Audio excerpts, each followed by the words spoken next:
Good evening, ladies and gentlemen. Thank you all for coming. Tonight is I'd like to say tonight is the 47th Willits Town Hall meeting. It's not the 47th, but it's not the first or the second or the third. I've been in Willits for 22 years, and there have been probably 6 or 7, maybe even 10 town hall meetings as such. They were always well attended and taken seriously as a time for the community to gather, to express itself, for those who have responsibility in governance for our city to express themselves, to explain themselves, to answer questions from the real government, which in my mind is of, by, and for the citizens. And so in that tradition, tonight is sponsored by the Willits Economic Localization. We call it WELL. We'll begin in earnest on this subject in just a few minutes with maybe a 5-minute introduction by one of the founders of WELL, Jason Bradford, speaking about it. And I see many people who have been attending the Monday night WELL gatherings here tonight. Following upon Hurricane Katrina, there has been an understandable questioning of communities large and small as to how prepared are we for whatever emergency or disaster should happen. Certainly, New Orleans it wasn't a surprise that a very difficult experience should befall them. Their preparedness is another question, not for this evening, but many people in this town, both in government and citizens, are interested in our town being not only prepared, but engaged. And so that is the spirit in which WELL wanted to host an evening like this. So tonight we'll look at what the first responders in this town are prepared to do, what they perhaps may have some expectations of us to do. So let me introduce Jeff Smith, and then as many questions and answers for the second part when they all come up here and sit down. Thank you, everybody, for coming tonight. And I think this is a good place for all of us to get together and talk about disasters. Thank you. Now, I like to tell everybody we're one of the businesses in town that doesn't want any business. We just soon not go to work. We plan all the time, though. That's our job, is to plan for the worst. That's why I don't have very much hair, because I always plan and think of the worst. I would drive my wife crazy, because that's what I've been trained to do, and plan. And I just want to say one thing about living in California, as we all do. Sometimes we kind of grumble a little bit about living in California, what a pain it is, and with this or that. But one thing, you have the best emergency response system in the world. And there's a couple of reasons for that. And I'll elaborate on that. And Lanny wanted me to, I'm going to kind of show you the big picture, and then I asked more specific questions about fire and rescue after this. But California, because of two things, invented the emergency response system, plans, and the incident command system. And I'll explain how that works. Because we have earthquakes, that's one thing.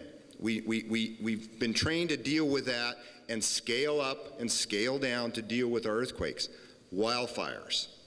The big fires that we have, nothing matches those on Earth because of the natural resources that we have up here in Northern California in the Sierras and Sierra Madres or wherever. We have to protect those. And we have people living out in the wildland, which we call the wildland or the interface or whatever. So we have to protect those expensive resources. So California, through history, has invented the incident command system that we can ramp up quickly, overnight, to deal with, and you've seen some of the wildland fires, and we have to ramp up, we have to bring 5,000 people in to fight the fires, and Mark can maybe explain on it too. I don't want to steal his thunder, but from the CDF side, but we're all part of that. We all play in that picture because we have such a good mutual aid system in California to ramp up for those big fires and ramp up for the earthquakes, that we all work together. We invented the incident command system that is just now squeaking, and I say squeaking, into New Orleans and into the rest of the nation. We invented it, it's worldwide, and it's slowly taking hold. And I don't want to talk anything about happening in New Orleans because I've never dealt with what they dealt with, and I hope I never do, but we deal with that, similar to that in California, on a daily basis, or especially in the summer for wildland fires. So that's how the system grew. So I want to explain how it starts. On the local basis, if we have a disaster, as that disaster starts ramping up, myself, the police chief, the city manager, all we have to do is raise our hand and say, we need some help. And it can be a little disaster or monstrous. And we raise our hand to what we call our operational area, which is the county, and then then OES kicks in, the Office of Emergency Services, which is second to none in the world, here in California, that we all deal with every kind of disaster. Our disaster plan here in the city, at the county, in the state, is written, and we call it'll deal with any kind of disaster, because we can ramp up our resources from our local to our operational area to the state to the other states to the federal. And we even have mutual aid agreements with the other states, and it ramps back down. Mutual aid agreements between states, the federal government, state agencies, local government, and there's nothing like it on earth. And so you are lucky that you live in California. We invented the system, and we can ramp up thousands of resources in just one. I make one radio call or phone call, and 5,000 firefighters or rescue workers or heavy rescue or whatever are heading our direction that quick, which other states don't have yet, but they're getting better. So that kind of paints a picture on what's one good thing about California, because we have bad things happen on a routine basis, big fires. So that's why we're good at what we do on moving resources quick. Now, Lanny and I were talking earlier about other kind of disasters. Our emergency plans on the local level, on the operational area level, which is the county, and the state level are all written to be multitask. They've got some specific names to certain things, but we can ramp up to any kind of a disaster. We just know who and when to call. But most of the time it's the same players that run the incident, the guys that do it all the time. I think we have 26 what we call Type 1 incident command teams in the state. I was a member of one for 6 years. We went all over the state. There's 27 people on a team, and we run any disaster, floods, it could be anything. We're multitask, and our incident command system will fit any disaster. So that kind of paints a picture, and I don't want to go on and on. You can get the hook out anytime. But that's the picture I wanted to paint to you first, so that all the other players play into that. The law enforcement, we have heavy rescue, USAR trained people in this community. They're heavy rescue technicians that went back to earthquakes. They can go to earthquakes, floods. We have swiftwater rescue people, and our law enforcement and fire and such are trained together. So that's what I'm doing. I'm painting you a picture, and then everybody else can chime in or make whatever works for them. Thank you very much, Jeff. The next battalion chief, CDF, on the fire side of that is Mark Tolbert. Thank you, and I want to take an opportunity to thank Jason Bradford, where'd he go? Jason for inviting me, CDF, Representative CDF Fire, to be here. Thank you to the Willits Economic Localization Organization. I just speak generally about wildland fires. As most of you know who live in this area, we have and live amongst in an intermix area. You've heard that term probably from Jeff just a few minutes ago. Fuels, forest-type fuels. Wildland fires up to 60 or 70,000 acres in the state of California are not uncommon. They will be a direct threat to the homes and lives in this area. They'll be a direct threat to our major routes, our travel routes, Highway 101 and Highway 20. In terms of evacuations, we can expect that if there's a threat to brook trails, Hearst, Pine Mountain, Irmolco, people will be looking probably to come into Willits, to downtown. The local community, the city area, is probably less threatened because there's less dense woodlands, but fire that originates, say, from the Mendocino National Forest and comes west, or from out on the coast, say towards from Fort Bragg or Jackson State Forest, and moves east. Those conditions will move probably directly to and possibly sweep around Willits and the Little Lake Valley. So the threat is real. As I mentioned, there'll be issues with evacuation. Certainly from brook trails, a large neighboring community just to the northwest, people will be looking, and our disaster plan calls for having people move down. It's their major route in and out of the community, Sherwood Road. So we can expect that there'll be an impact to Willits based on people attempting to evacuate from the outlying areas.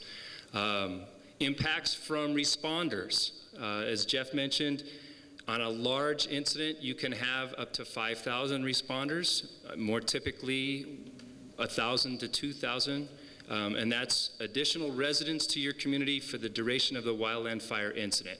We heavily use motels, restaurants, fuel services. Jason mentioned we have a heavy dependence on diesel fuels for our heavy equipment. Engines and bulldozers, gasoline for our gasoline for utility vehicles. That will need to be shipped in. We may also be cut off in terms of fuel and transportation for the fuel tenders. So those things are real threats to us from wildland fire. We usually will set up. You may have seen us set up right here on Commercial Street and have an incident base with many people in the neighborhood for the duration of probably 2 weeks or so, depending on how long the threat is there. Following up on some of Jason's points about inventory, I've mentioned we do have a big fuel load here. It's not uncommon for all of California, and heavier, of course, in Northern California, especially for our timbered fuels. Envision community awareness and education. I think that's an ongoing process. If you happen to pick up some of the materials on the back table that were laid there, you will see one article that was in the Willits News from, I believe it's 2002. Jeff Smith, the Brook Trails Fire Chief, Daryl Shepner, and myself put together a notice that went out to the community. We asked people to keep their area around their residences clear, to keep the roads clear for access, both for people trying to get in and out, the citizens, and for responders, and just to raise the awareness. It's an ongoing educational problem. I find it's a problem that it's a seasonal occurrence. Wildland fires, of course, generally between May and October in our area, and so the awareness between November and April drops down, and every year we have to kind of spool back up and bring people's consciousness back to it. So I envision people being educated, and in terms of planning, I have to tell you, I am very proud of the Brook Trails Fire Department. They have recently put together a brochure, Are You Prepared?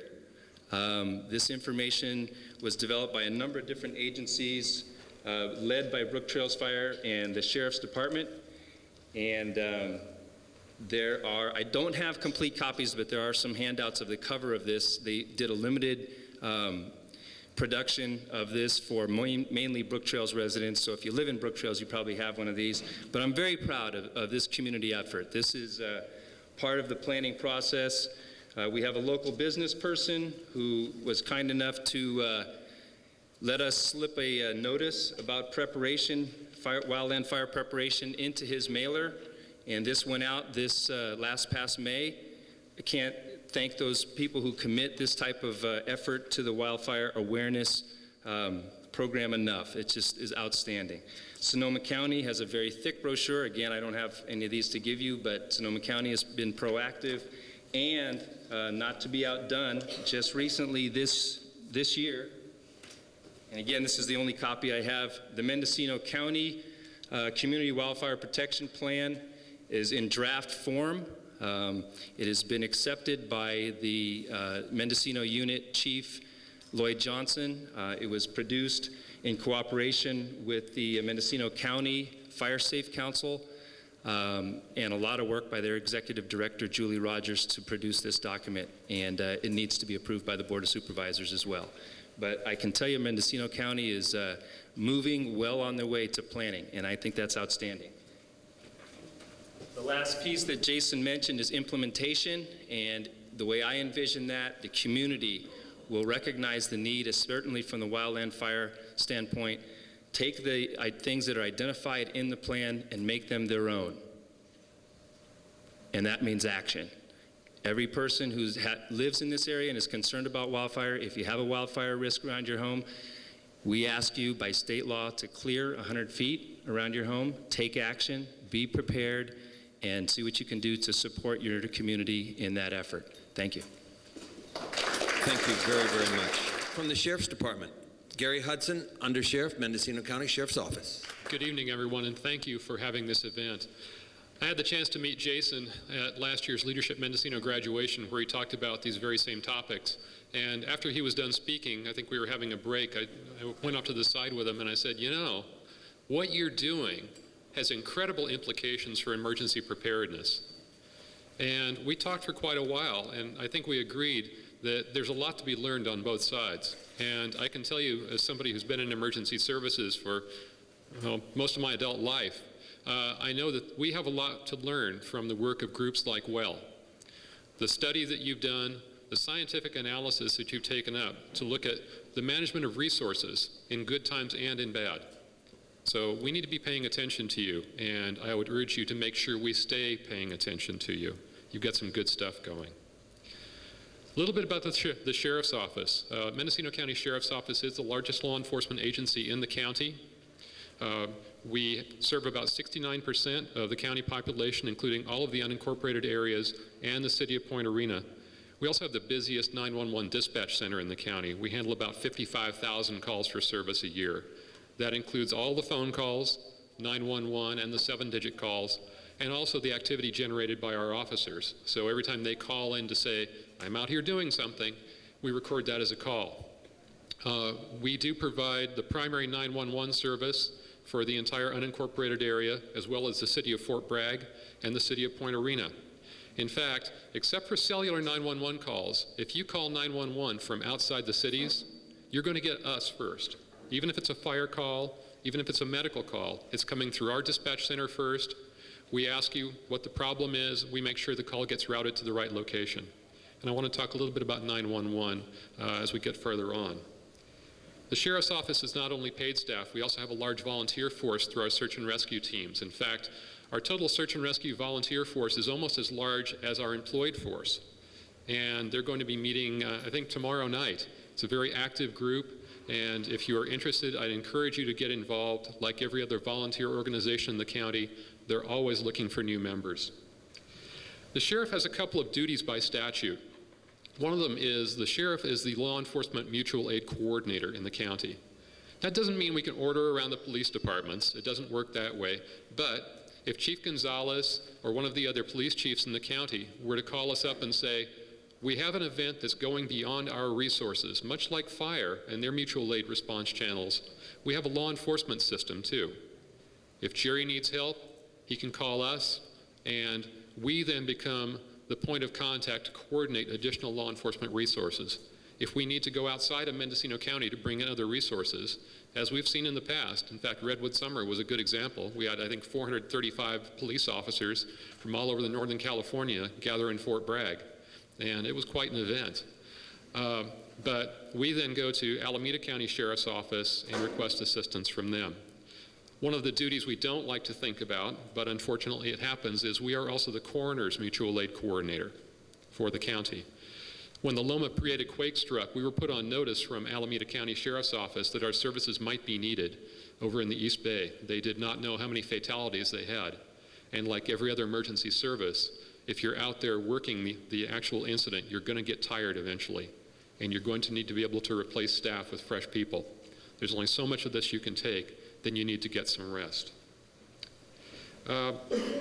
One of the other things that the county does, and you need to be aware of this because it's something that's going to pop up on the radar screen, and I choose that word radar deliberately, it's the county's microwave communication system. The county has, since about 1990, maintained a series of mountaintop microwave repeaters that tie all of our radio transmitters together. What that means is that with the push of a button, we can send a radio signal from our dispatch center in Ukiah to any of these various mountaintops around the county. It then goes into a radio system that you can hear on scanners or in our car radios or on our handheld radios. The system is aging. It needs to be replaced. But what I can tell you is that right now, Mendocino County has some of the best radio interoperability anywhere you will ever find, including better radio connection between agencies than you will find in most major metropolitan areas. That's not my own take. I heard that from a senior systems engineer from Motorola, the people who build this stuff. And they've gone all over the United States. They know the ability of agencies to talk to other agencies. And they say what we have now, even with an older microwave system that we're working to replace, is better than what most people have, even with brand new systems. So I think there's a lot to be said for that. I can't say I'm a native to Mendocino County, although I've been here since I was 11 years old. But one of the things that's always impressed me about this county is we're big enough, but we're small enough. We're big enough to have a lot of issues. We're big enough to have a fair number of resources. We're small enough to know how to pick up the phone and call someone and have a frank discussion, person to person, probably between friends. That is a huge, huge resource. And that's something that you can take a lot of credit for right here in this community. The fact that you are here is a testament to the fact that we're big enough, but we're small enough. A lot of you have heard about Homeland Security funding. The Sheriff's Office is one of the players in the local Homeland Security funding authority. There are, by law, 2 law enforcement representatives, 2 fire representatives, and a public health representative on this committee. And we decide how to divvy up the money that comes into Mendocino County. That money is going to get a lot tighter. As a result of Hurricane Katrina and the other disasters down in the south, we've already been notified. We can expect to see that money start to ratchet down and go to areas of what are known to be much higher need. In the 3 or so years that we've been receiving those funds, we've been able to provide much better equipment to emergency responders throughout the county. Fire services have benefited from heavy rescue equipment, first responder equipment. The law enforcement agencies in the county now have chemical protective gear, including protective masks, the Tyvek bunny suits with chemical resistant tape.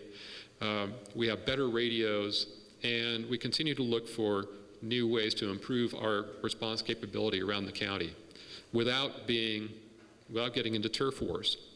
We know we're all in this together. That includes not only the volunteer agencies, the paid agencies, the law enforcement agencies, but also the tribes, because they are also part of this operational area thing that we have, the next step up above the local response for emergencies.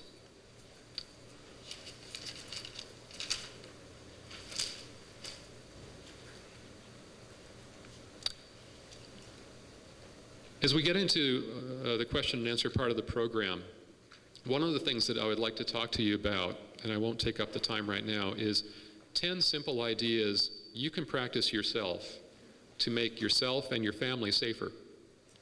They're just 10 simple things. They don't really take a lot of time. Well, a couple of them take a little bit of time. But that's okay, because the fact that you're here says you're serious about emergency preparedness. This is really something where we are all in it together. Law enforcement does not have the equipment resources that the fire services do. The fire services don't have the same kind of legal authority we have. We need to understand as best as possible what we are best at. And that also gets back to you.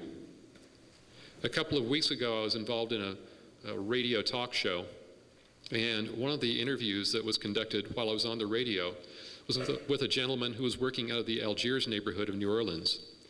And he was working with a local community-based organization to try and field their resources, things that they could bring to bear, sheltering resources, feeding resources, medical care, etc., things that they could muster themselves. And they were actually finding they were getting resistance from the local authorities. People saying, oh, I'm sorry, you're not part of our emergency response network. We can't let you do this, we can't let you do that.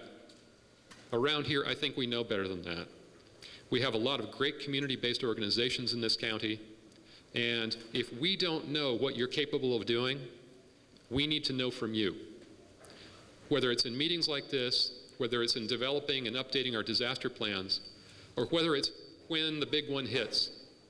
If you have an organization that has a structure, if you have already identified that within your organization you have certain resources, you have certain skills, you can bring certain things to bear to the assistance of others. Have a spokesperson or a couple of spokespersons who are able to come forward and tell us what you can bring to the table. Now, for example, let's say that there was a major earthquake or a flood. I lived on the coast for 27 years. You know, we had our share of heavy-duty rains, windstorms, etc. Of course, they have the threat of tsunami on the coast, at least up to a certain level. You get up high enough and you don't really worry about it. But let's say that you had major building damage. Are there people within your group who have experience as, say, contractors or prior experience inspecting buildings, where you could come forward and say, we can help you do disaster assessment. We can help you check on the safety of buildings. Do you have people who are trained in the medical field? Do you have people who are trained in communications, ham radio operators, for example? What can you bring to us? If we don't remember that you're out there, and shame on us if we don't, if we don't have written down somewhere the skills you can bring to bear, remind us. Again, we're all in it together. Thank you, and I look forward to your questions. Big enough and small enough. I like that. And ham radio. I forgot about that. That would have been nice to have somebody from ham radio here. Next is Jerry Gonzalez, Willits Police Chief. Well, I don't want to take Jeff's thunder or Gary's, but in Willits, I got to tell you, we've gotten used to asking a lot. And let me back up a sec. Here in Willits, we have a take-home car plan where each of the officers takes home their car. Well, that also serves as this portable incident command system, or platform, or whatever you want to call it. When the officers go out there, whether it's an accident or something major, they're going to ask for the fire department, or they're going to make a decision. Here, whether it's going to be the officer that's in charge or the sergeant is going to make a decision whether to call Gary's group or to call Jeff's group, or we're already there together. And I'm not ashamed to go asking for help. It seems like I'm constantly asking for help, and when we can give it, we're giving it back. As the traffic enforcement agency for the city of Willits, we're also charged with hazardous material spills on the roadways. And that's one of the responsibilities that we have. But I got to tell you, what do I know about toxic chemical bad stuff? I call Jeff. But I'm still the guy in charge, but I'll be consulting with Jeff, or I'm sure in the county it's CDF's being consulted by CHP on those issues. Again, we are the 911 agency that you're going to call within the city of Willits. We transfer a lot of calls down to the Sheriff's Department. They dispatch, CDF dispatches for medical. So we're sometimes the in-between folks you're going to call. Right now, as it stands, but soon to change, will be that your cell phone calls get routed to CHP, and pretty soon that's going to change a little bit. And I don't have a lot, I didn't bring a prepared statement, but we're here to help in the way we can. But one of the things I like to emphasize at groups like this, because you're all about helping yourselves, help others, and I got to tell you that you have to be prepared to help yourself in an emergency. If you go out there, you've got to be prepared, if you have a first aid kit, a fire extinguisher, extra food, or whatever, because if you start taking up our time with something you could have prevented, well, that's somebody else's time or somebody else's injury that you're backing up because you didn't prepare enough. So I try to urge at these kind of self-help groups to do what you're doing. Go out there, and whether it's just to get a first aid kit or whatever, if you could help your neighbor, that's one less person that I'm not going to be taxed with helping. And on a given day, we're fielding 2 officers a shift. And we're hoping to field more, but I had some personnel shortages I had to endure. So again, I'm not a stranger to asking for help, but you got to be prepared to help yourself before we can get to you sometimes. That's all I've got. Well, it will continue to develop from a citizen's point of view procedures for preparedness, and you brought up extra food. We'll be developing protocols and ideas for that as well. Next, Steve Jorgensen, Superintendent, Willits Unified School District.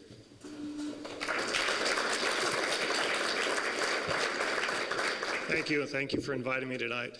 Willits Unified has 2,055 kids in our district as of last week, and I hope we still do, even a little more, I hope so. I would say until a couple months ago, my view was different. 2 months ago, I was sitting watching the news on TV with Katrina and realized they were showing LSU, Louisiana State University, and talking about people being transported onto the campus of LSU and how they were dealing with that on the campus. It suddenly struck me, and I went through a transformation, that we are the campuses that have gymnasiums for people to be housed in. We have the kitchens, and I'll get into that a little later, but I've always looked inside our gates to see what are we doing, how are we protecting our kids. My transformation was to say, look inside and look outside about what we can do. And I credit Jeff with also something that came to my mind is that, sadly enough, we learn from our mistakes. And what we've learned, and Jeff did a training probably a couple months ago, 6 weeks ago, and talked extensively about what maybe could have happened. You can't anticipate those things. But after it's over, you can reflect and look back about what maybe you could have done. And so we learn a lot from our mistakes. Several years ago, I was in charge of, for the district, writing the emergency plan. Rick Page from the county put on a training. We attended this training, got the binder that's sitting right there with the emergency plan in it. What I've learned, what I was really drilled into my brain during that process is you don't place a name with anything in the plan. We follow this SIMS program, which is a systematic emergency management system. And in that plan, there are details for if you are in charge, if you're the incident commander, here's what you'll do. If you're in charge of operations, here's what you'll do. It was very important because people want to see who's going to be doing that. But the reality is that you could have an emergency on your site and the Jeff Smiths of the world can't get to you. They can't help you, so you have to have a plan in place. And you have to make people understand where that plan is. The other harsh reality is the persons that you think may be able to respond may not be around. They might have been involved in the accident. So the plan's a big thing. We've spent a lot of time doing that. A couple weeks ago, the superintendents in the county, and there are 12 of us, sat around a table and discussed a grant that we are a part of now that came out in a press release last week, and that's a $930 million grant. $1,000 grant, excuse me. 130. That didn't sound right.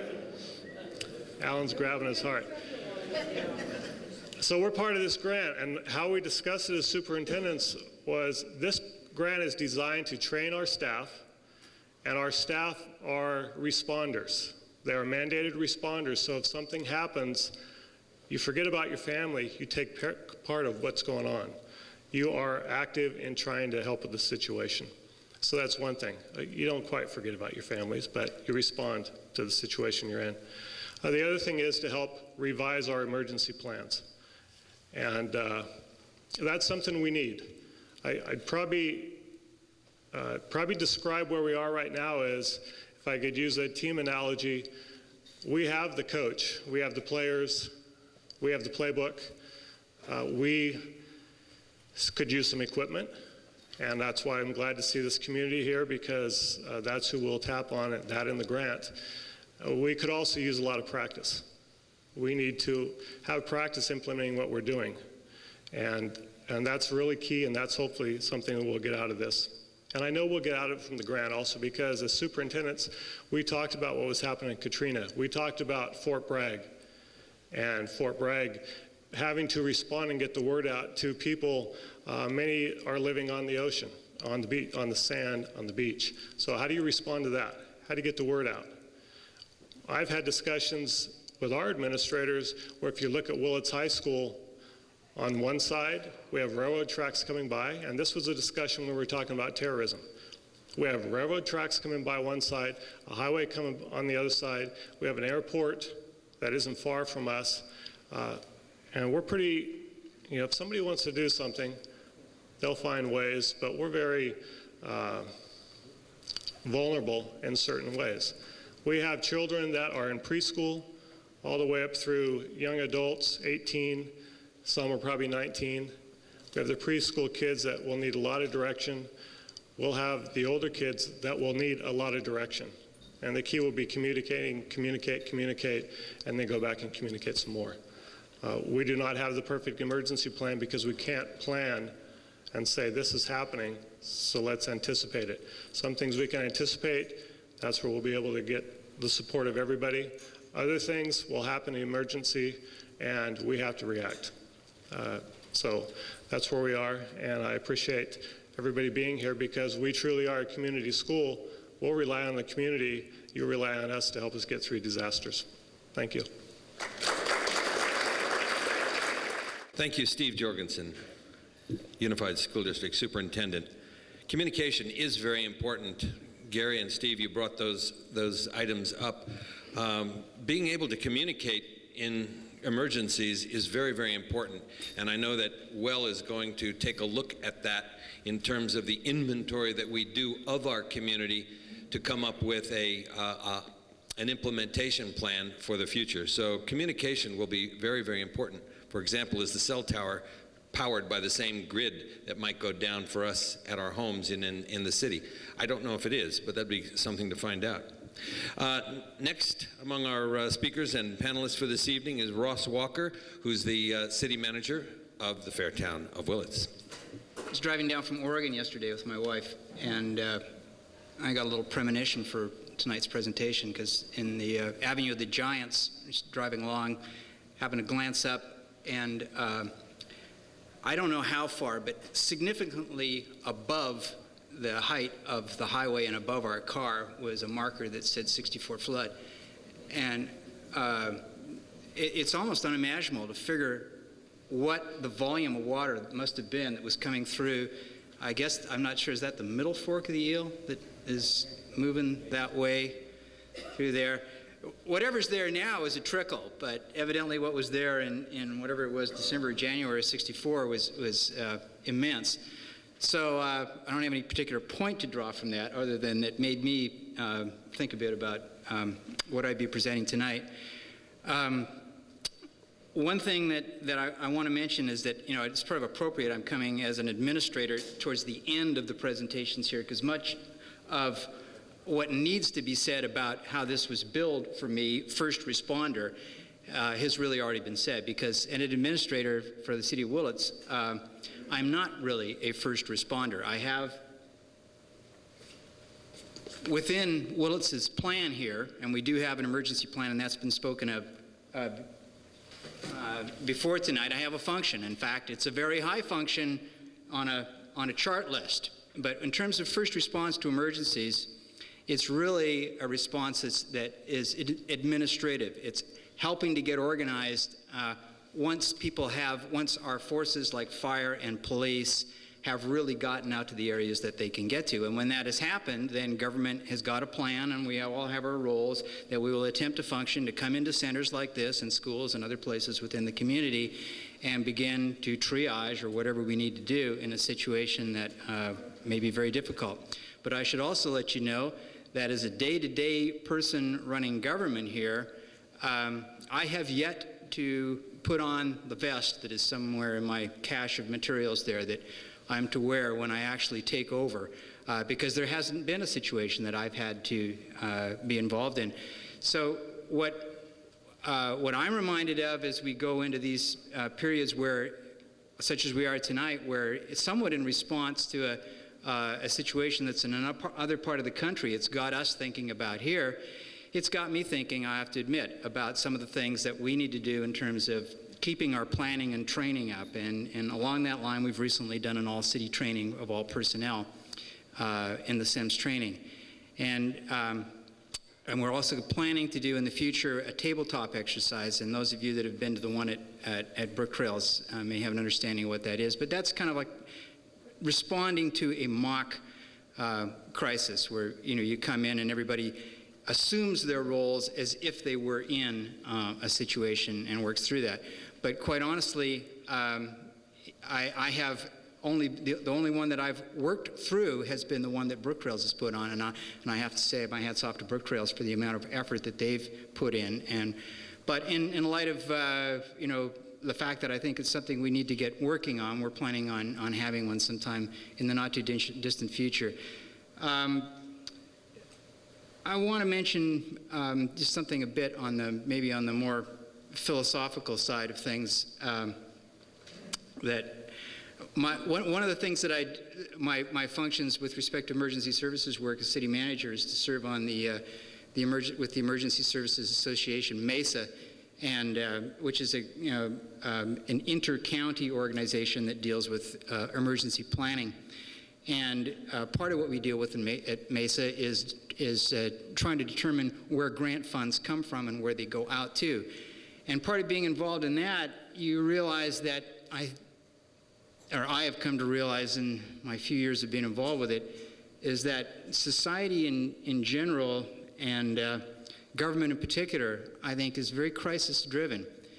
And that has its pros and cons, but I think it's something for members of society to keep in mind.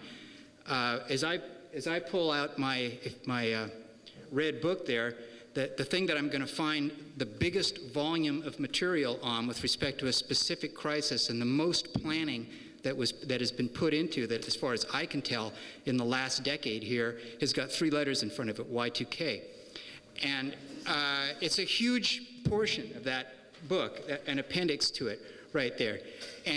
But this example that I'm saying is, it's not sort of to say an example of man's folly or something like that. It's just something to keep in mind, that we are constantly responding to what is out there in the way of crisis, and we see it very much in Mesa. It was manifest right after the situation in September of 2001.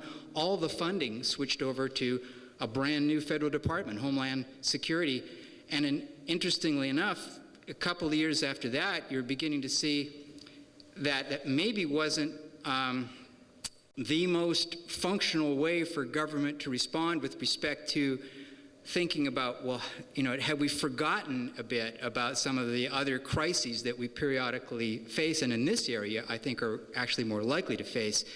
And interestingly enough, I think Katrina, first the tsunami situation in Asia, because interestingly enough, no sooner had a tsunami, and we, through MESA, could all of a sudden find funding for a tsunami studier on the west coast of Mendocino County. All of a sudden the funding was there. I mean, 6 months before, you would never have heard of funding for a tsunami person, but all of a sudden it was there. And then, now we're in a situation post-Katrina where we're thinking again, and I think appropriately, that there's a lot of type of natural disaster things that we need to keep in mind as we look upon the kinds of things that we may need to respond to. I think there's perhaps another lesson that we might look to in terms of Katrina that is not really all that sexy in terms of immediate crisis response stuff, but it's something to keep in mind that a lot of what government can do to prevent disaster has to do with things like good engineering. It's almost impossible to imagine how many lives could have been saved, how much destruction could have been averted if someone had made the decision along the line there that they were going to plan for a Category 5 instead of a Category 3, because apparently they planned those dikes with a Category 3 in mind. Well, that's the kind of decision I'm dealing with every day, budget type decisions. How much money have you got to put into this? I can tell you it's something that you ought to keep in mind, and I know I ought to keep in mind, as I'm dealing with everything, every project that we do here in Willits. We build an East Hill Valley water line where we change our whole water transmission system, as we did in this last year, bringing the water down from our watershed into town.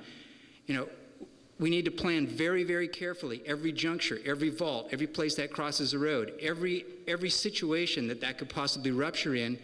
And good planning like that could avert, a tremendous amount of need and sorrow in a tough situation. So that's a reminder to me. I hope it'll be a reminder to you as you think about the kinds of things that we can discuss the rest of this evening. When I saw this up at first, I actually thought what this was a depiction of an evacuation in Willits happening in a very orderly fashion. But I want to make sure that's kind of the idea that we have in mind if we have to evacuate. Thank you, Ross Walker. Where would we evacuate to? It wouldn't be Ukiah. It was going to be our last presenter, Hal Wagonette. I'm going to introduce you right now. But I've also learned that Jon Limor is here from Brook Trails CERT. Okay, he's also knows something about ham radio, and I'm going to, yes? I'm also here from the Public Health Department. Excellent. So I was prepared to speak if you want me to. Come up and sit in the front row, and I will introduce you in a second. Yes? All right. Yes? I'm here from Howard Hospital. Oh, yeah. Excellent. I guess no one told you that you're supposed to sit in the front row, but that's great. Well, why don't you come right up? Hal has graciously given you his spot, and then from the hospital, and then Jon Limor, and then Hal. My name is Valerie Law, and I work for the Public Health Department. I'm a Prevention Services Manager. We have 5 divisions within the Public Health Department. 4 of them are more relevant than the other one to responding in a disaster. Really, none of us are first responders, except you might consider a component of EH, our environmental health component, to be, our division to be a first responder, and that would be the REHIT team, the hazardous materials people. And so they are housed within public health. If you've seen their vehicle, they're an important component of service here in the county. We respond to, it's hard to categorize disasters. We are sort of a conditional partner in a disaster because we would only respond if the disaster had a health-related component to it.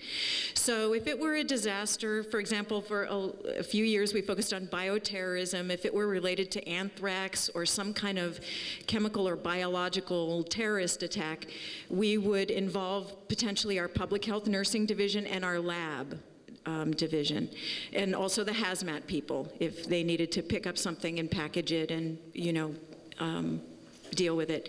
The other types of disasters we're prepared to deal with are disease-oriented, like epidemic types of disasters, and we don't actually provide medical services, though we work in a close team with our hospital and clinic partners in the county. But we do a lot of surveillance and what we call CD control, communicable disease control. So the other division that would activate would be the lab. which is plugged into, we are one of the lowest level service labs in the state because we have such a small county, but we are plugged into a laboratory network where samples get sent, for example, to Richmond, which is the state lab. And the other division is our administrative division, which many of us are part of what we call the DOC, which is our Department Operations Center. I don't know if someone has told you about you've heard reference to the SEMS model. There's the EOC, which is housed at the Sheriff's Department on Low Gap Road, and then we also have a DOC that is housed in our building at South Doris Street.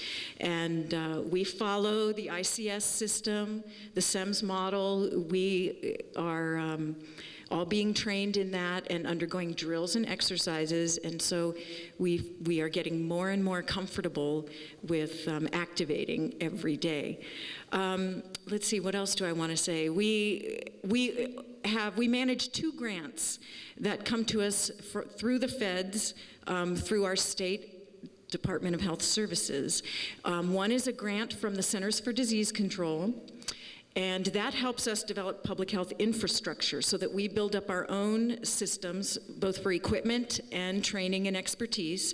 And then the other grant is from HRSA, which is the Health Resources Services Administration. That also comes from the feds through the state government. And that money basically passes through public health and goes straight to our hospitals and clinic partners. We buy equipment, materials and supplies for them. We work with them on planning and exercises and drills so that we are closely networked in the event that there's some kind of activation that needs to happen. Last year we did what we call an MDS, a mass dispensing site drill here in Willits. We practiced. We are responsible, our goal is, and the expectation is that we're supposed to be able to prophylax everyone in the county in 3 days. And so we did a drill in Willits last year, and every time we drill, we learn something. If you do a drill and you don't learn anything, you didn't really drill, because to repetitively do things that you know you did right is not the way to run exercises and drills. You should always be coming up with corrective action or things that didn't go right so that you can fix it, revise your plans, and then re-drill and practice to do it right. So we are all on what we call a redundant communication system. We all have cell phones and pagers and beepers, and we get alerts at home and office and on computers. I was getting regular alerts through it's called KHAN, the California Health Alert Network. For a while I was, and there are low and medium and high level alerts. I was getting updates on the Southern California fires. I've gotten updates about the post office anthrax detection in Washington, D.C.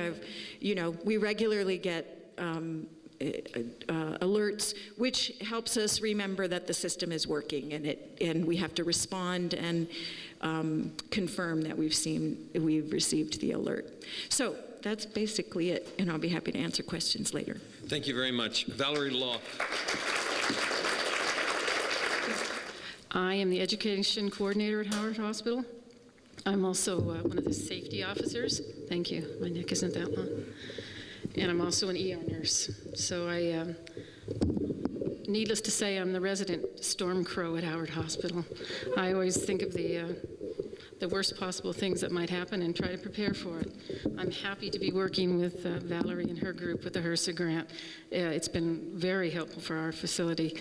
We've obtained large surge tents to provide extra places for people, cots, all kinds of decontamination. We have a tent to decontaminate people in a very rapid manner. We have lots of equipment trying to prepare for the worst case scenario. And our basic goal at Howard Hospital is to continue to supply services and medical treatment for our community. And that's what we work towards. Every month I give a safety and service for my people, all of my hospital employees. And we use the HEX plan, which came out of, as Jeff mentioned, it actually came out of the Oakland Hills fire. And it is a mechanism so that all bases are covered, basically, so we can continue offering services to our community. We are also prepared to do mass treatment of people and prophylactically with antibiotics. And feed and shelter people as best we can. We train our people to respond. We have a beeper system and redundant systems as well. But basically, I tell them to just come on in. Anything untoward happens, earthquake, whatever, come on into the hospital. Everyone's going to need help, including you, and we'll, do our best to keep things going. It's an ongoing system. There's a lot of areas I can see that we need help, and we'll continue to try to grow. And in reference to trying to avoid the use of fossil fuels, our new hospital, we're trying very hard to make it a green hospital so that it's very little reliance on fossil fuel as best we can. And that's one of our goals for our new facility as well. I'll be happy to answer any questions. Thank you very much. Next is Jon Limor. 3 minutes. Thank you, John. My name is Jon Limor, as he said. I'm a resident of Brook Trails, don't actually live in the city here. And I didn't really come with prepared remarks, so I made up some quick notes here. Hope I don't forget them all. First hat I wear is the ham radio operator hat. In a major disaster, magnitude 6, 7 earthquake nearby, the first thing that will go down will be your cell phone service. You will not have any, guaranteed. The next thing that will go down is your landline phone service. It will go down. It won't go down because of physical damage. It won't even go down because of lack of electrical service. It'll go down because everybody will try to make a call at the same time. And you will not get a dial tone. You will not get any service. You will not get a connection on your cell phone service. So that's the first thing you have to remember. You're going to have to find another way if you're a civilian, you need a civilian communications. You may have to flag down a police officer or something like that if you have an emergency, but your phone guaranteed will not work.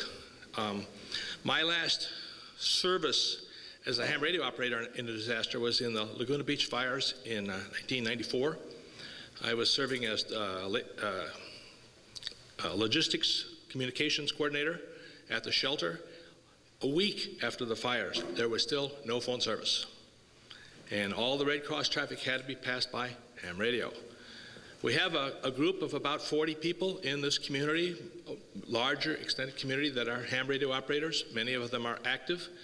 They don't necessarily participate in drills, much to my chagrin.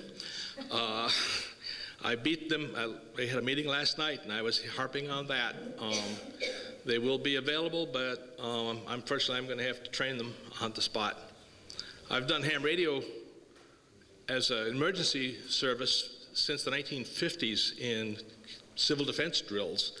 I've worked at landslides, fire camps, CDF fire camps. I was doing working for the Red Cross, providing logistic support communications for the Red Cross, apartment fires. I've been to a lot of places, not as many as some, but I've seen it and I know what happens, and I beat the drums with the ham radio group. We do have a radio station at the hospital. It's upstairs in a very old, decrepit dormitory area, and they keep changing the operations manager there, so we have to train them where it is every time. We've had communications drills from there, from their regular November drill. Unfortunately, usually went to the Mesa office in Ukiah and then transferred via HF radio to Oakland. However, the Ukiah office of Mesa is basically non-staffed. The station is non-operable due to lack of operators more than anything. We used to have a station at the Red Cross in Mendocino County. Red Cross in Mendocino County is no more, so I'm not sure what's going to happen, but we'll be there to assist the local responders. At this point, I will change my hat, and so to speak, and put on the Community Emergency Response Team hat. This is another group I'm affiliated with. It's a successor to the NEST team we had in Brook Trails, which was largely abandoned because of funding issues with Mesa. But I'm also the CERT trainer. I have attended the instructor training sessions for CERT, in which we train our residents in emergency preparedness and response. We are currently ending up about a 9-month session. We were doing, once a month, we were doing a training session for about 10 of our residents up there, some of which came from the NEST program. We train them in disaster preparedness, fire safety. We teach them light search and rescue. We're not talking about destroyed buildings. We're talking about buildings that may have people who are unable to get out or are trapped by overturned furniture and so on. We don't go into buildings that are falling down, but we do train in how to search a building, how to bring people out. We also are trained in triage to separate potential victims for whether they need immediate treatment or whether it can be delayed a bit. We work with our fire department up there. We have staff the disaster response trailer they have, so we're trained in first aid. But we're a small group, and we don't have anybody down here in Willits, and this is the kind of thing that I think is necessary. What you need here in Willits is a local sponsor. We're sponsored up there by the Brook Rolls Fire Department. Fire departments sponsor some, police departments sponsor some, other public agencies, school boards and so on sponsors them. They need a public sponsor. They also need local input to organize and put a training team together. In Brook Trails, we are planning to do a community-wide mailing shortly before the end of the year, and we're trying to put a couple of weekend training sessions together, which we can train some of our residents in an intensive training session, 2 weekends. Friday evening, Saturday, another Friday evening, Saturday. We're avoiding Sunday because we had some people that said, no, I go to church on Sunday. So we've had other people that have other church obligations like Adventists or Jews, when we can schedule something on a Friday, Sunday kind of thing. When we get to that, we don't know. Anyway, it's community involvement. CERT there's similar groups. San Francisco has a group similar to that they call NERT, the Neighborhood Emergency Response Team. I personally wouldn't have chosen that term, but Palo Alto has something they call PANDA, the Palo Alto Neighborhood Disaster, I don't know, whatever they call it. CERT originated in the city of Los Angeles. It's become a nationwide program. It was adopted by, I hate to use the word FEMA. They've had bad reputation lately, but maybe they'll get it turned around. Anyway, that's my pitch. CERT is a community-based organization sponsored by a local response agency, and we're doing it up in Brook Trails down here in town. Somebody's going to step up. Yeah. Thank you, Jon Limor. I know that Hal knows the advantage, as Anthony did in the play Julius Caesar, of speaking last, so I'm going to slip in one more 3-minute speaker who has, I believe, come back from New Orleans and knows something about tsunamis. Tom Ullman, also from the Sheriff's Department. Good evening. Thanks for spending Tuesday night at a place where people love to talk about disasters. I appreciate that. I want to join the the neighborhood emergency response drill so I could be a nerd. But I want to tell you about the elephant in the room that no one's really talking about right now. In my career, I was able to take a year off and go to Yugoslavia after the war, where we spent about 3/4 of the year without electricity, and we ate on non-perishable foods. MREs, by the way, it doesn't stand for meals ready to eat, it's meals refusing to exit. Earlier this year, I went to southern India after the tsunami with Rotary to work on an orphanage there, and I had the opportunity to talk to many emergency responders, and I just returned from New Orleans, where I had the opportunity to work with many New Orleans police officers, and I did check my wallet after I left to make sure it was still there. But I want to tell you about the first 5 days of a disaster, and I'm going to be the rude one to tell you this. The first 5 days of a disaster, you're not going to see our smiling face at your door to ask you if you're okay. We really don't have the manpower, the staffing for that. We're concerned with a lot of big things, and if you're not prepared to spend 5 days at your house with your family, with food, with propane, with water. If you live out and you have your own well, good for you. You're going to have a generator, I hope, and you're going to have your own water. My wife and I are so romantic. One Christmas, we bought each other a generator for Christmas, okay? Because we realize this is something very, very important. We need that generator. We need the water. We have kids. We have animals. We need to take care of them. And so please, think of yourself, think of your family, and don't get frustrated. You can call me all the names in the world. Chances are I've been called that name before, but for 5 days I'm not going to be there. And we're going to do everything we can to make sure these things happen. So stock up on your own stuff. And if you don't think that you know how to do it, I would encourage you to talk to someone in the community. I'm not a member of the Church of Latter-day Saints, but this is one of their biggest fortes. Preparing for a year, preparing your family and getting by. When I was in New Orleans, I heard stories that I never thought I'd hear. One man told me he went into the bathroom and came out later, 10 minutes later, and the water had risen 6 feet. Now I want you to think of that. How can you be prepared for that? How can the police department in New Orleans be prepared for not only looters, but their own police officers are looting? So these big, thick books that Roth have, I'm glad you have them. There's a lot of things that we are not prepared for. And fortunately, there's some people up here who say, like Jeff said, we'll adapt to the situation and we'll fix the situation. Some of the best communication that we had in New Orleans was not a fancy cellular radio, wasn't a fancy anything. It was a Motorola $15 thing they got at Radio Shack, and that's how people kept track with their family. So think basic. We're not thinking outside the box here. We need to just think inside the box, keep our family safe. I got to tell you, as a commander up here for the sheriff's office, one of my biggest priorities is making sure my deputies have enough stuff for their families at their houses so they don't have to worry about their families. So we can think about doing what we're supposed to do. I don't think you have to worry about us doing what happened in New Orleans, where 200 police officers left in one day because they said, we're out of here to take care of our families. But we don't know. We don't know what the disaster is going to bring. If you've lived in Willits for more than 10 years, you've seen 101 wash out in Willits, and we've been isolated. You've seen the valley flood. I live out at the corner that floods every year out there, and I'm prepared to take care of my family for those 5 days. So that's all I wanted to say. Thanks for being here, and thank you for the opportunity. Thank you. Thank you, Tom Ullman. And now, last but not least, a man who was once a rock and roller and now is a county supervisor, Hal Wagonette. He probably still is a rock and roller. As a matter of fact, in the trick-or-treat department, I am going to be performing in San Francisco on Sunday at Golden Gate Park in front of 50,000 of my closest friends.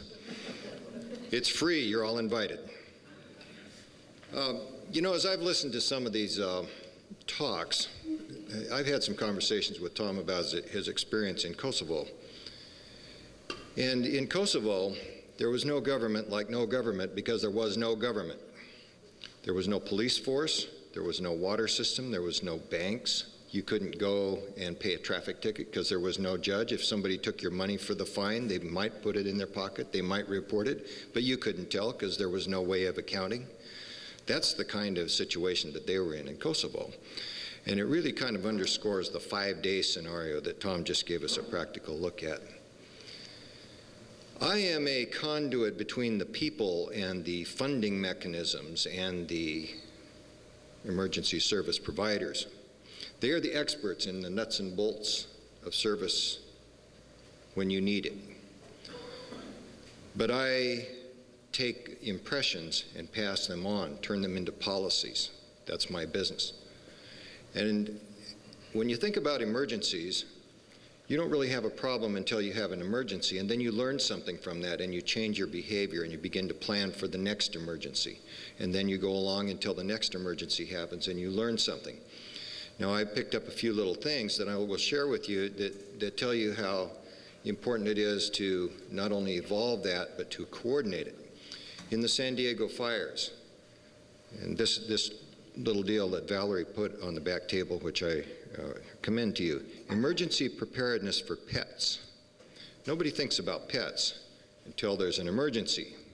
Then you grab your cat, your dog, your horse, whatever, and you want to take care of it because it's just like a member of your family. In the San Diego fires, there was a very good, there are a lot of people keep horses out there, there was a very good system for finding the horses and taking care of them. However, There was not a good system for locating disabled seniors. There was no universal map you could go to. Now, we all see TOTS stickers on cars and on bedroom windows. Where's the one for the disabled seniors, the shut-ins, the ones who really can't get around? Okay, so they learned something from that. I learned something from that. I'll take that to heart as we go forward.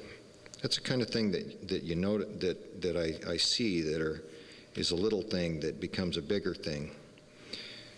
Talking about evolution. When I was a boy, which wasn't so long ago, they put in culverts to allow for the 100-year flood. After 1964, they began putting in culverts to allow for the 1,000-year flood.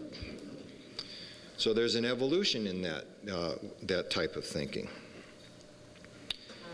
We talk about communications and the people that make up these services.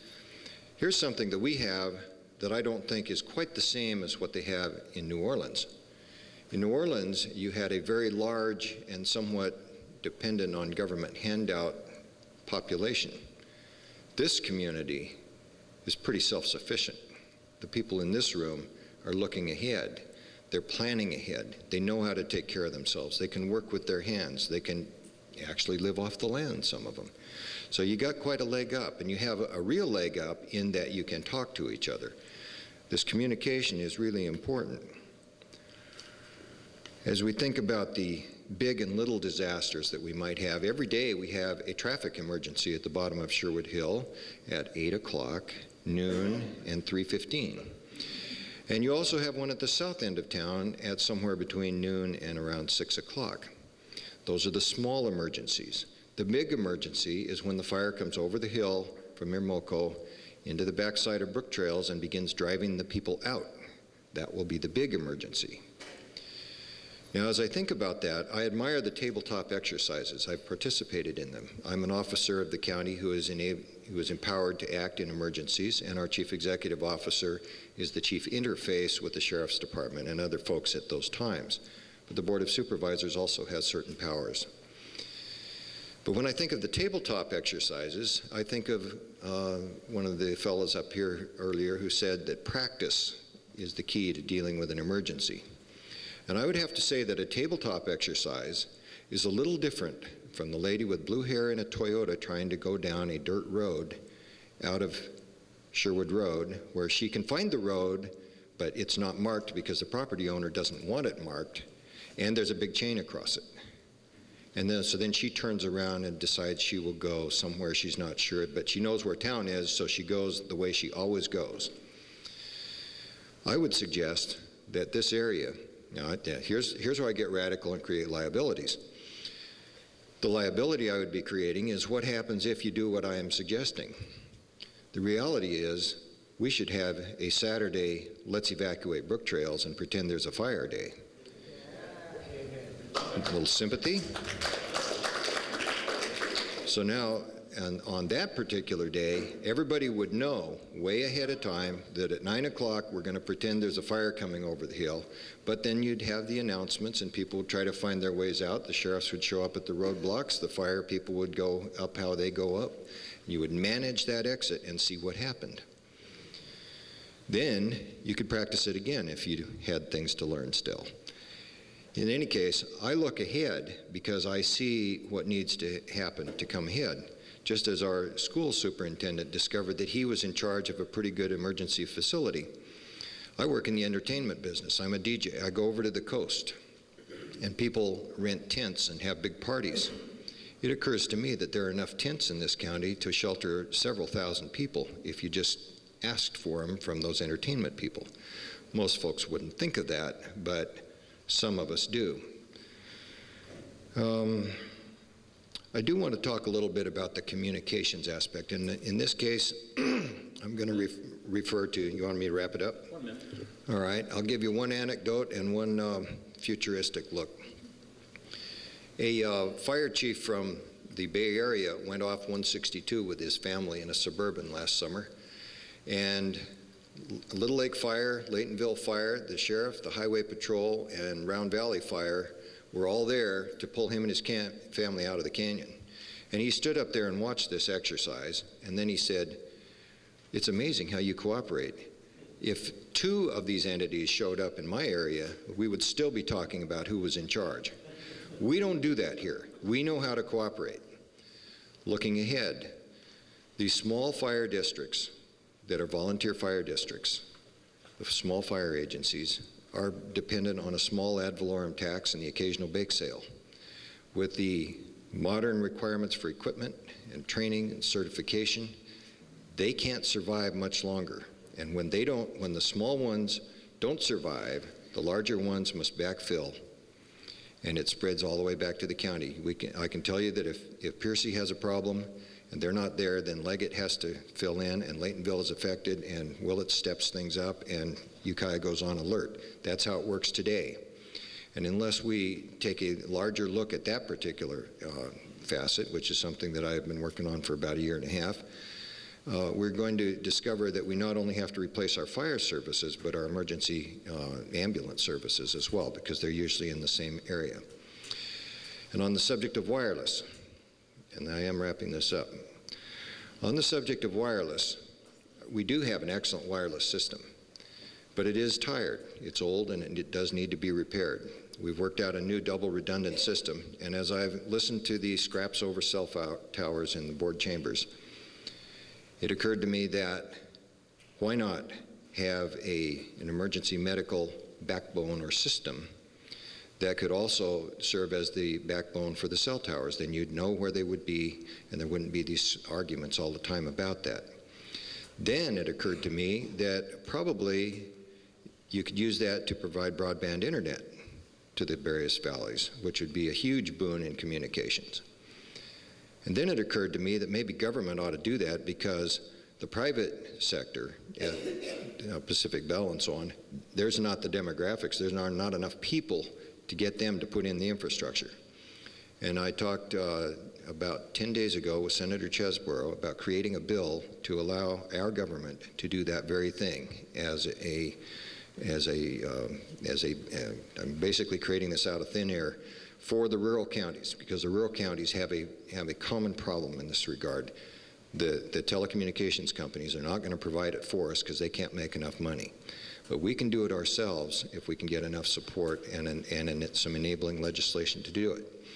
So that's a little look inside county government and how closely, at least this particular part of county government, is connected to these various emergency services and where we're taking it. Thank you. Thank you.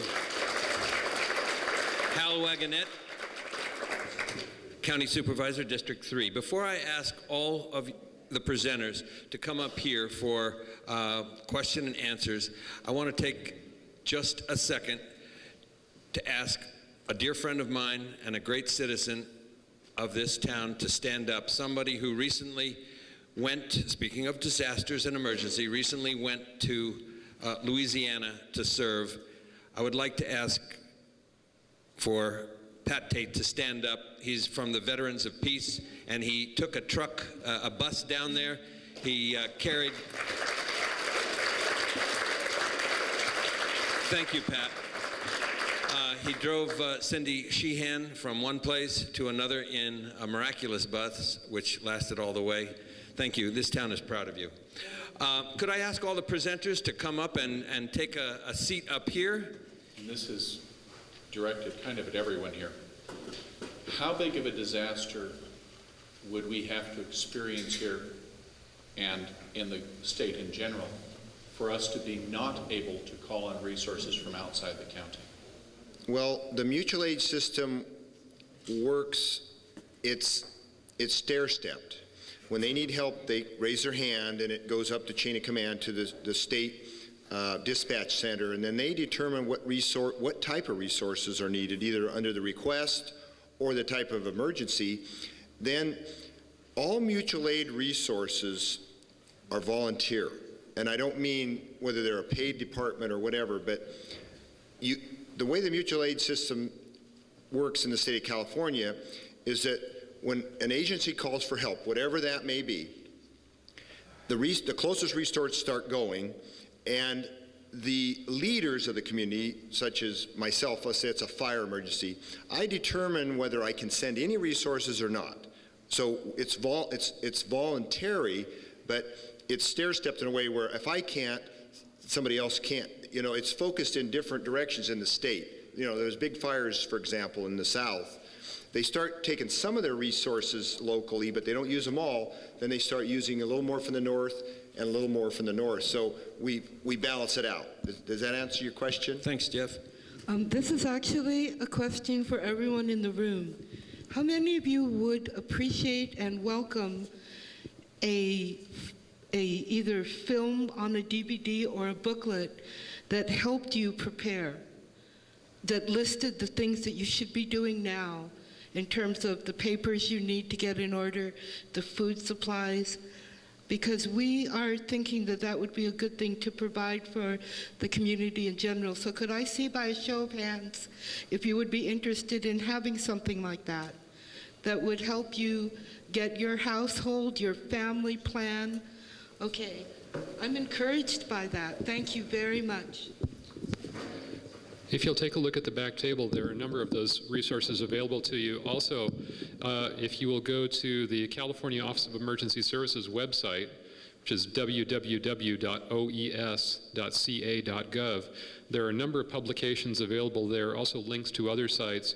FEMA and the Red Cross have put together some excellent guides on how to put together the personal papers that you would need. What we saw in New Orleans with people who were mass evacuated, they didn't have the necessary papers to establish something as simple as their own identity and their financial history. Also for special needs populations, whether they're elderly, very young, developmentally disabled, there are a number of excellent guides out there. If you do a Google search on any of this, you will come up with thousands of references. And they're all out there. If you don't have access to the internet, then by contacting agencies like Red Cross, right now is probably not the best time because they're pretty busy in the Sonoma chapter, but those resources are readily available, including, I believe, some DVDs. There's also some self-paced training you can get through FEMA on the new National Incident Management System. Thank you.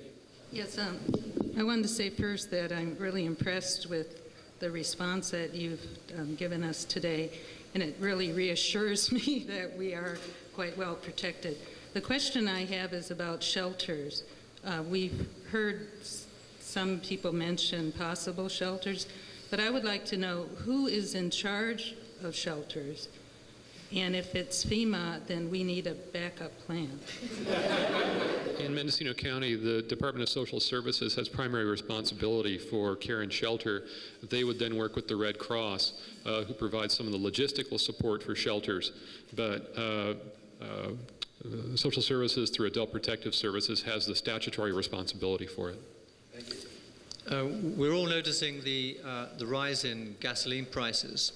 And obviously the effect of Katrina was to severely curtail the ability of the country to process oil into gasoline and so on.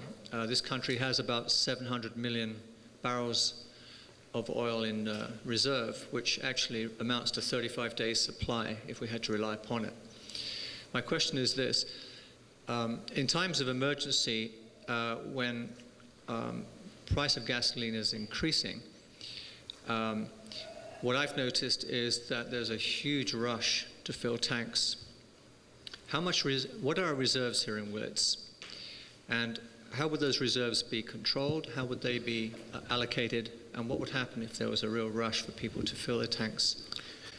Not all questions, of course, may be answered by our panelists. If they can, that's great. Some questions are more than rhetorical, but there may not be the answer tonight. Some questions need to be asked, no matter what. Is there anybody who has a short and brief answer to that? If not, we'll go on to the next. Go ahead. I do not have an answer to that, but I just wanted to mention to the last questioner that the Mendocino County operational area identifies shelter sites, and you can get a copy of this if you want to get a copy of it. That would show you every place in Mendocino County that would be activated, and we would activate them in order of need. We would not, given the type of disaster, it would depend upon how many were activated. But if you wanted to know what places are designated here in Willits, they are right where you are sitting. They are the Willits High School, the Bechtel Gym, the LDS Church, and the Senior Center. Thank you very much. Currently in Willits, we have a team who's converting diesel engines into biofuel engines. Is that an option for any of our emergency vehicles? Yes and no. We've looked at the biodiesel issue on the fire department side, and one place where we did run into trouble was we have 2 new engines, and the minute we use biodiesel, the warranty's void. So we said, well, we don't want to do that. But we've looked at that, but it's an issue. It's something that we would have as a reserve. And while we're on the fuel issue, the other question, in our emergency plan for our vehicles, we do have tanks. The city yard has a tank that'll run us and the police for a while. But we also would we've got a plan to commandeer gas stations and shut them down, and then we have pumps. We've already, each fire station has a pump that will go down in their tank. If there's no power, we can go to the gas stations once we've commandeered one or all. Then we open the big tank, and we have special pumps that go down to pump our fire engines and police cars or ambulances. So we do have that. I'm basically going to rephrase the gentleman's first question, and particularly to Mr. Smith and Ms. Laws, because both of you refer on to this larger network that apparently you depend very, very, very heavily on. And my question is what happens if they can't get here for 3 weeks? Do you spend any time preparing and planning for no cavalry coming over the hill? One of the things about emergency services, especially in a rural area, is you figure out how to be an autonomous work unit. We've got deputies all over the county. We have deputies working in Covelo, the South Coast, our resident posts. They're it. You've got 650 square miles of patrol area to yourself. Now, some nights you're looking for things to do to keep yourself awake, but other times you're very, very busy. So as emergency services people, we play what if all the time. What if I can't get out of here? What if I lose my radio communication? What if I have to fend for myself for a while? So whether you're a fire strike team or whether you're a couple of police officers and you can't get help coming in, we do think these things through. If we had a 9.2 earthquake in the Bay Area, you would see all the resources directed at the major population centers. We are on our own. Now, there was a time when there was an aircraft carrier off the Mendocino coast and helicopters ferrying supplies into Covelo. It wasn't all that long ago. There are a couple of airstrips in this county that are capable of heavy landing. In fact, the Cascadia subduction zone to the north of us is capable of an enormous earthquake. And the Ukiah airport was evaluated as a staging site to move supplies up north. We could find ourselves isolated. We could also find ourselves as a key staging point. It could be anything in between. And all of us, whether we're in the public safety profession or private citizens, have got to think, how am I going to do it on my own for a while? Tom is absolutely right. If you can't fend for yourself for 5 hours to maybe 2 weeks, you need to reassess your planning. Thank you, Sally. Many of us live outside of Willits. I live 17 miles up in the woods, and this question I think is directed at Mark. I remember a couple of years ago CDF was talking about, and it was actually on the chopping block, taking the air support for the tankers out of Ukiah and moving it to Chico or Rohnert Park, somewhere for quite a ways away. And I think part of the reason we haven't had major fires in this county is because we have an air tanker system that's really close. And I know there's up at Howard Forest, there's the helicopter. And it doesn't take very many minutes to get a few people quickly on the spot, and fires, if you have to take 40 minutes or an hour or 2 hours for somebody to get to fight the fire, it's going to get a lot larger, a lot quicker. So my question is, how secure is that base in Ukiah? And then you also talked about take action. And years ago, CDF came out to our subdivision and did training for the residents so that we can respond quickly, so that it doesn't get out of control. So would you guys be willing to do that still? So those are my questions. The answer to your second question is yes, but not to the extent of helping you create a volunteer fire department, okay?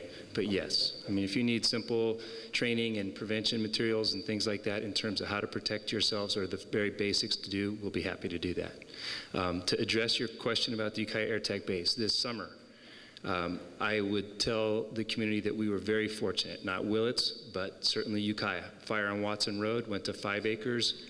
It would have been a very different story had we not had those resources right there in Ukiah. What you're talking about is Ronerville or Chico. That puts us at the furthest extent of their arcs for us here in Mendocino County. I personally can't tell you how secure that air base is. I think like many state resources, we annually face the threat of things on the chopping block. I do believe that our upper management in CDF recognizes the value of those resources around the state, and I believe that they would diligently work to keep them in place, including our own Ukiah Air Tag Base. Thank you. I do have a bit of a question. One is I am concerned with the preparedness of this county to deal with a catastrophic event. I just came out of Louisiana.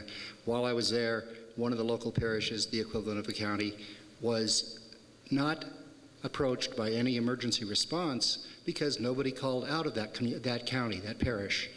They had no communications. Everything in the county had been devastated. They had no phones. They had no radio left. It had all been blown away. And there was no response. Nobody bothered to call or go check on them. There were helicopters around within 20 miles. Nobody flew up to check. That's kind of what I would like an answer to.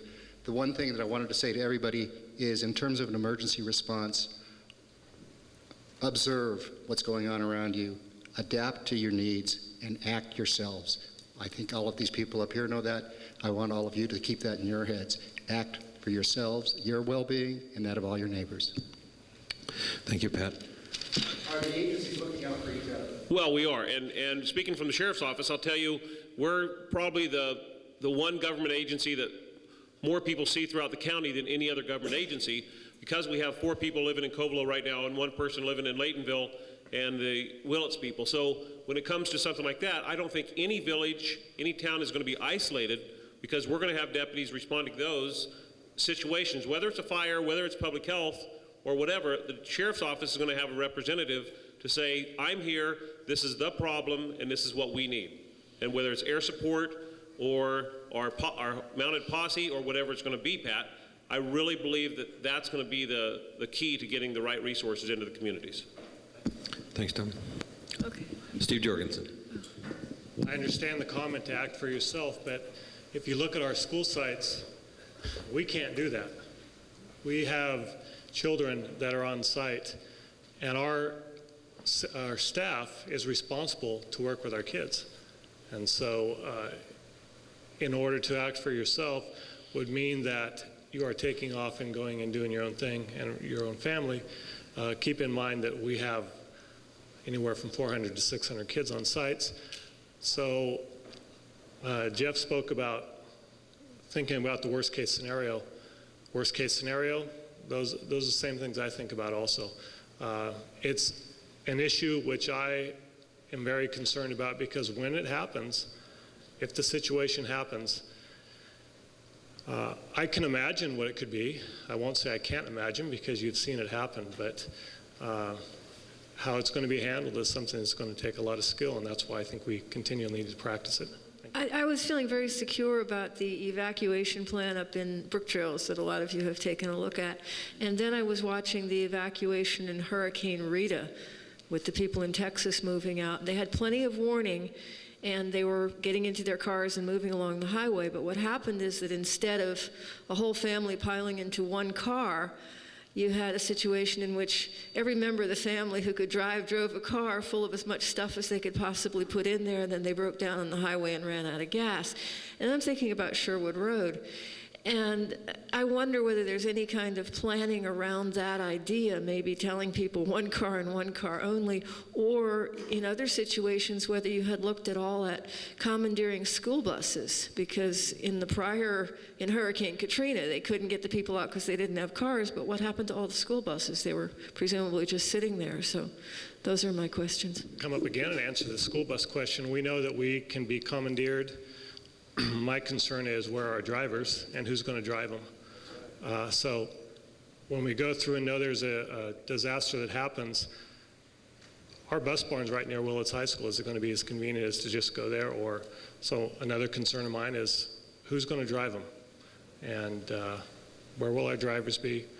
So that's a concern of mine. Steve, just as the fire department has volunteers, is it possible for there to be citizens who get checked out and certified as volunteer drivers, should they be called? Well, it seems like we could always use substitute bus drivers also, but I'm sure that's a possibility.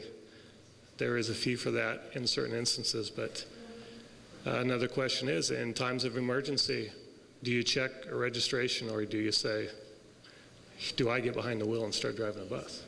So. Yeah, I've learned a lot about the history of agriculture in Willits and what it would take to sort of supply enough food for the population here. And we used to be very self-sufficient, totally self-sufficient in food pretty much in the Willits area. The valley was used to grow grains and potatoes, basic calorie crops. And compare that to now, where the inventory we've done shows that we have about a 3 or 4 day supply in the grocery store, and then maybe that many in people's homes. So within about a week, we're out of food, essentially, in the Willits area. So we can tell there might be the people here tonight are going to have maybe backlog. They might have pantries and stuff, but there's 13,500 people in the area. I don't know how many of those are paying attention.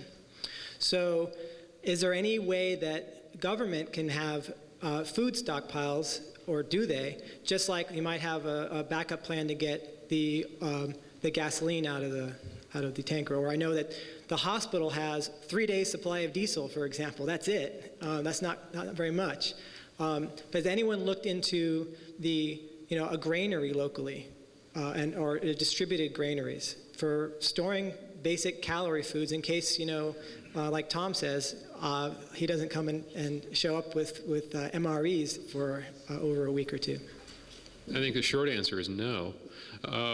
This is where emergency planning and efforts like Willits Economic Localization need to come together, because when we take a look at the overall long-term economic health of the county, it needs to dovetail into issues like emergency preparedness. So what are we doing as far as the economic infrastructure, and how can that be helped? How can that lend itself to being better emergency preparedness?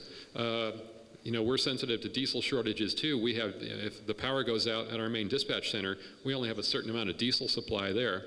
Then we've got to wait for one of the tankers to come in. If the power goes out on the mountaintop repeater sites, they have backup supplies. They will run out at some point too. So, but something that I think is worth remembering, and Tom talked about the elephant in the room, is government can't do it all. Especially in disaster situation, government cannot do it all. Government will never be able to do it all. There are certain things that government is well positioned to do and should be doing and needs to be reminded to do. But it's going to take efforts around planning, around economic development, around local infrastructure, around personal responsibility to survive a major disaster in any part of the country. Thank you, Gary. Well said. Willits Economic Localization is definitely working from the point of view of the citizens to look at all of those areas. I just wanted to respond to your question, Claudia. I don't know if you got a great answer or not. In terms of limiting the number of vehicles, I don't think that has ever been addressed in the Brook Trails scenario. And also, I think a couple years back, you may have been at the tabletop, we did have a representative from MTA there. So we have discussed the possibility of trying to get mass transit for most of the folks, or some of the folks, or at least thinking about providing that to the people in some of the outlying areas. Thank you. I guess the short answer to your question, Jason, from the City of Willits would also be no. I don't think there's ever been any discussion of food stockpiling. I think stockpiles from our perspective have gone to things like sandbags and various types of things like that but not food. I have a question about a different sort of emergency. Avian flu is a lot in the news these days. I wonder, is there planning at county level for that? Yeah, that's a health department question. And I will say, let me tell you two things about the avian flu, that it's primarily still in Asia and has just crossed over, maybe one case in London. It is still it's an animal to human transmission. We are not in real trouble yet. It's something that has been traced for 7 years, and so there's something like 300 cases worldwide. So people are looking at it, but we're not going to have thousands of cases tomorrow here in Mendocino. We know that, and we have not documented that it has been transmitted human to human, which is really when it reaches the alarming stage. It has been transmitted bird to bird, and by the way, the birds don't get sick. They just carry it. It's not fatal to the bird, it's just on them. And it is closely related, as you all probably know, to living in very close proximity to poultry, chickens and ducks and other types of birds. And so unless you are around exposed birds all the time, it's not at a point to be alarming.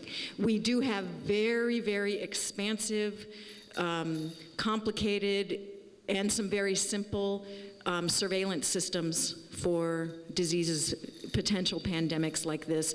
Of course, the World Health Organization is involved. Every workshop we go to, we have at least, out of a 2-day workshop, I would say at least 5 hours of the workshop is on the avian flu.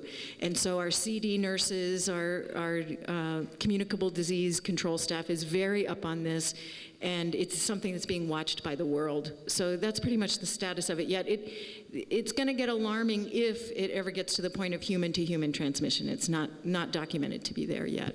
Thank you, Valerie. Ed Burton. Looking around, I think I'm the only one here that had direct experience in World War II, where we faced this thing, and this brings up the subject of then what? And we've all talked about the 5 days or 2 weeks or whatever. Then we got to face the question of then what? And I don't know if anyone wants to react to that, but obviously this is a plug for what Jason and the rest of us are working toward, and that is a permanent solution. And the other thing I'd like to hear from the agencies, those of us that were around in the 30s, the Great Depression survival tool was the family cow. And you can raise pot in Mendocino County, but if you had a family cow, there'd be a whole bunch of agencies that would descend on you.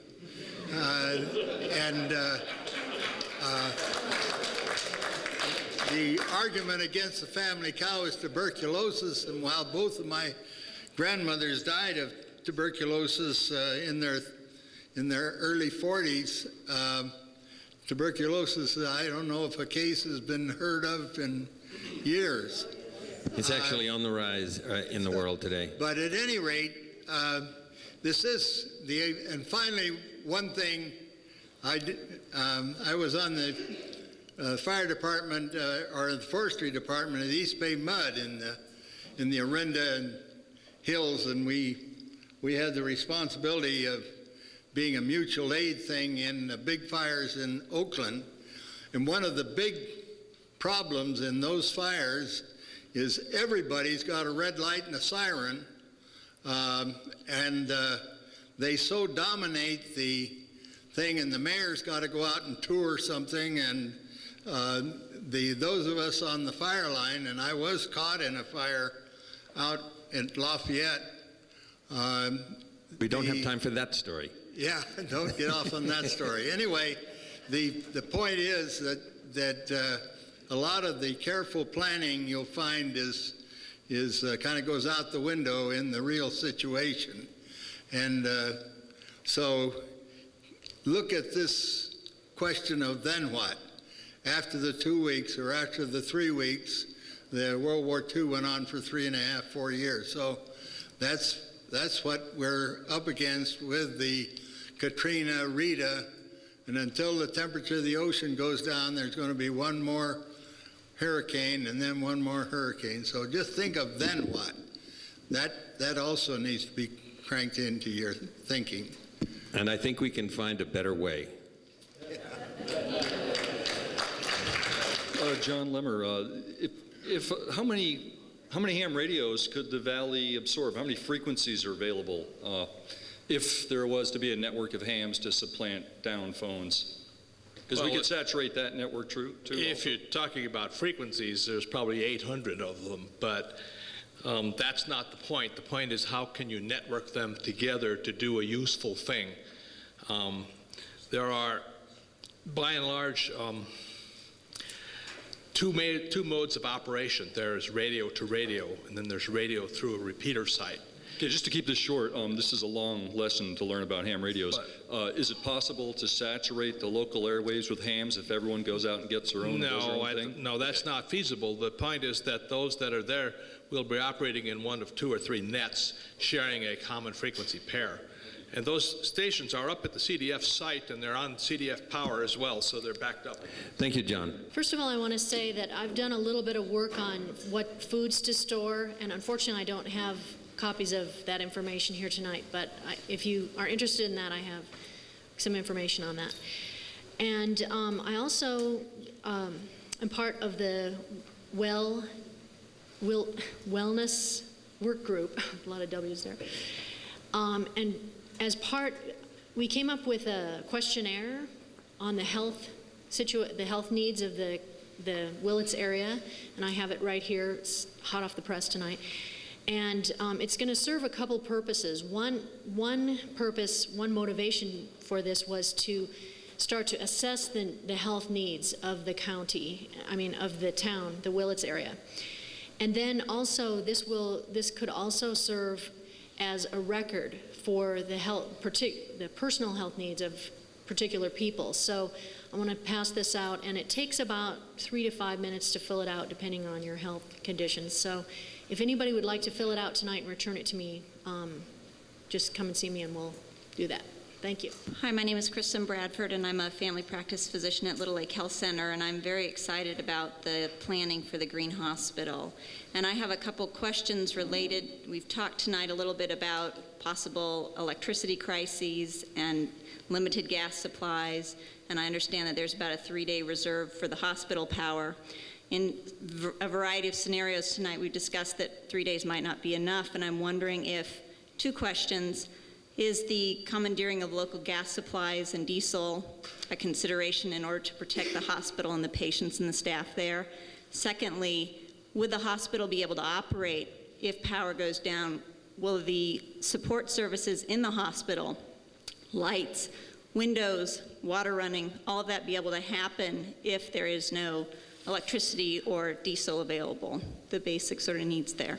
I'm going to try to step up and answer the second part of your question. Okay. With the planning for the new Howard Hospital, I see a potential for some development of using biofuels or biomass, if you will, not biofuels as in the diesel type resources, right, but biomass fuels.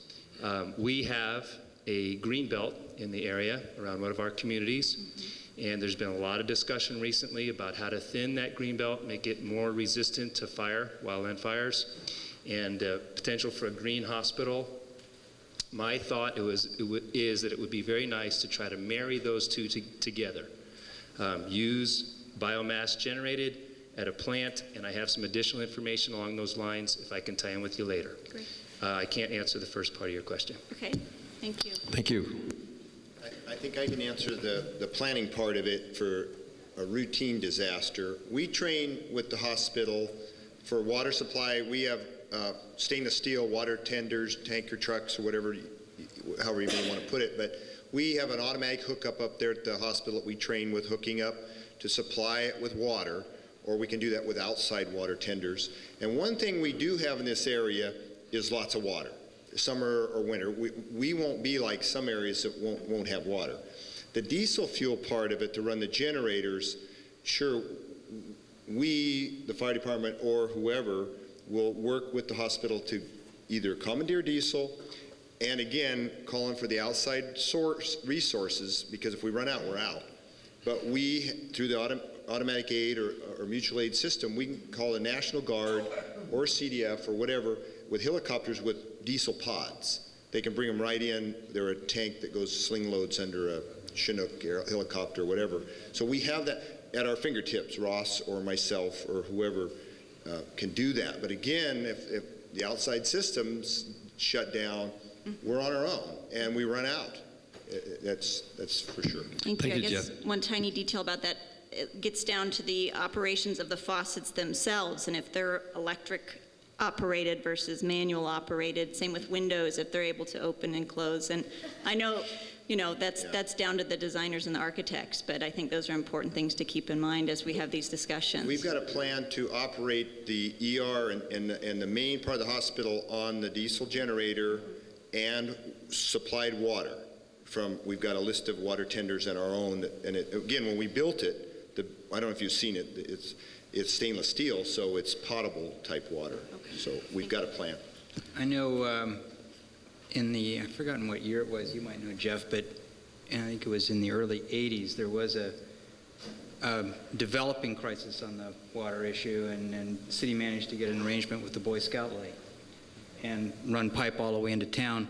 And at that point in time, there was a concern about being able to supply the hospital, and it never got to that point where it was an issue. But yeah, fortunately, as compared to a lot of places around, there are water sources here in the valley. And in times past, and not all that far past, there was, approaching not a catastrophic situation, because it developed over a drought period, and so it wasn't just all at once, but it was a situation where people were looking at that situation. If anybody's flown over the valley, they've seen, or this area, they see a really nice lake over there called the Boy Scout Lake, which is not tapped into our system, but happens to be there. In everything that I've heard so far tonight, for 5 days, we're going to be on our own. This is a perfect opportunity to get to know your neighbors. These are the people that are going to be saving your life, or you might be saving them.